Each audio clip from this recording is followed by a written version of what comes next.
The universe only recognizes consciousness that maintains its own unique frequency as a creator. And in fact, simply by maintaining that unique vibrational state, at some point you will naturally begin, without realizing it, to imagine, speak, and respond, starting to build a timeline aligned with that vibration. This process does not require a conscious declaration like "I will create."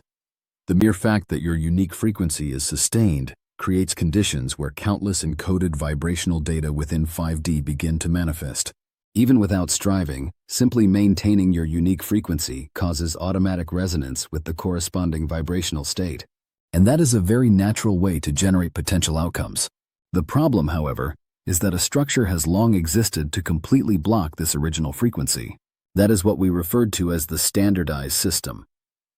More recently, emotional regulation systems that emphasize only unconditional positivity have even been added. Many spiritual systems and emotional techniques tell us to love unconditionally and stay positive no matter what. Before reaching the stage of love and forgiveness, you must first restore your originality naturally. Once that is restored, the sense of universal love begins to integrate effortlessly within you. Therefore, pursuing only positivity and elevated emotions without restoring originality does not fundamentally help you recover your original vibrational state. Even more dangerous is the belief that I must not feel anger, or regret, or negative feelings lower my vibration, which leads to suppressing or misjudging your true senses. This is the vibrational suppression loop that completely disables the core sensory circuit, your sense of individuality.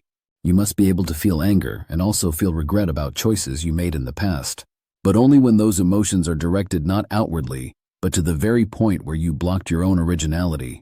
You need to feel on a sensory level that something was wrong in the choices that prevented you from being yourself.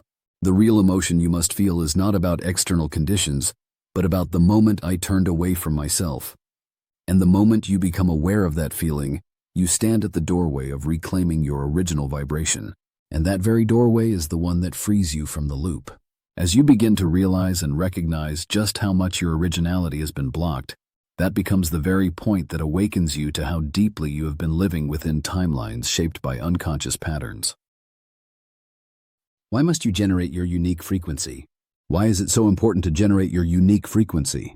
Only those who can consciously choose and maintain their vibration can hold sovereignty over their timeline. More precisely, only you know what truly fits you and what you truly desire. Potential vibrational data stored in 5D serve as commands for the design of 3D experiences. You are the one who commands these potential structures and later selects them again to experience them. However, a being without a unique frequency has no power to command new informational structures. That is why they fall into loops. When you lose your originality, an automated pattern timeline takes center. In this state, you repeat preset routes. Also, emotions that arise without a unique frequency only reinforce existing loops. This means that specific emotions themselves are not the cause of the loop. The functioning of the universe is not a one-way act of creation or reception. The universal field of information is always structured as a bidirectional feedback system. It is a self-resonant feedback system. When you send out a specific vibration, information corresponding to that vibration returns to you, centered around the point of strongest resonance within the universal field. This process is like ping pong.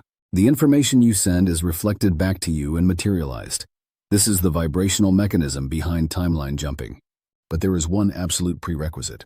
The vibration you send into the universe must not be an unconscious signal conditioned by external reactions or group programming. It must originate from your own unique frequency.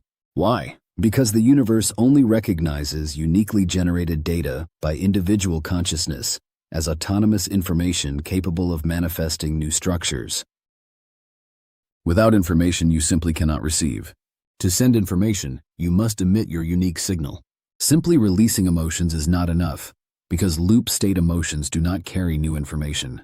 And when you are in alignment with your originality, even the slightest emotion you emit is recognized as new information.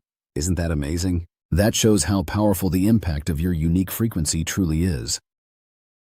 The universal field responds to originality. When the vibration you emit truly originates from your unique frequency, the universe recognizes it as a creation signal. as new information. And only then can new potentials freely take form, which you can later pull back out and experience.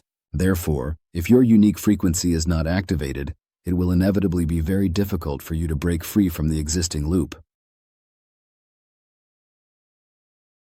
The final core theory you must understand in order to master this timeline jump workshop is the Mandela effect. What is the Mandela effect? We sometimes experience moments when our memories seem strangely different. We clearly remember an event, a date, whether someone was alive or not, or the appearance of a familiar place, but then discover that in reality, it is recorded completely differently. This is what's referred to as the Mandela effect. Many people think such occurrences are simply mistakes or collective misremembering. But from a timeline perspective, this phenomenon reflects a profound and intricate information structure. The Mandela effect is not about having a wrong memory, but a signal that the timeline I experienced is different from the one I'm in now. The universe constantly realigns and merges timelines, constructing the most suitable information path according to one's vibrational state of consciousness. When the timeline we previously experienced intersects or merges with the current one, we experience minor confusion at those boundaries. That appears in the form of memory differences, information mismatches, or emotional dissonance. In simple terms, the informational field within me still partially holds the structure of a previous timeline, while reality is being restructured according to a new one. At such times, our memory holds the data from a previous version, while reality reflects a new structure, and in between those two, we feel confusion. The Mandela effect is not merely a personal phenomenon. When many people share the same memory and then suddenly face a completely different version of reality, it suggests that a timeline shift may have occurred on the level of collective consciousness.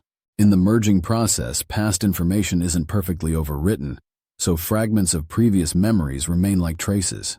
We call these fragments memory errors, but they are actually signs that timelines have merged.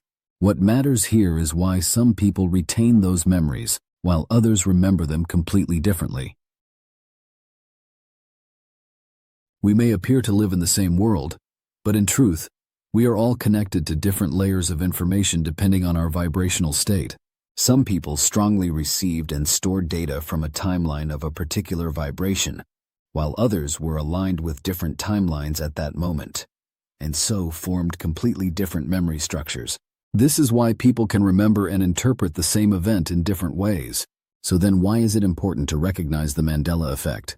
The reason is simple. It is a signal that shows which timeline I am currently aligned with. When your memory differs from others, it's not merely a mistake, but a marker that allows you to realize where your vibration is currently aligned.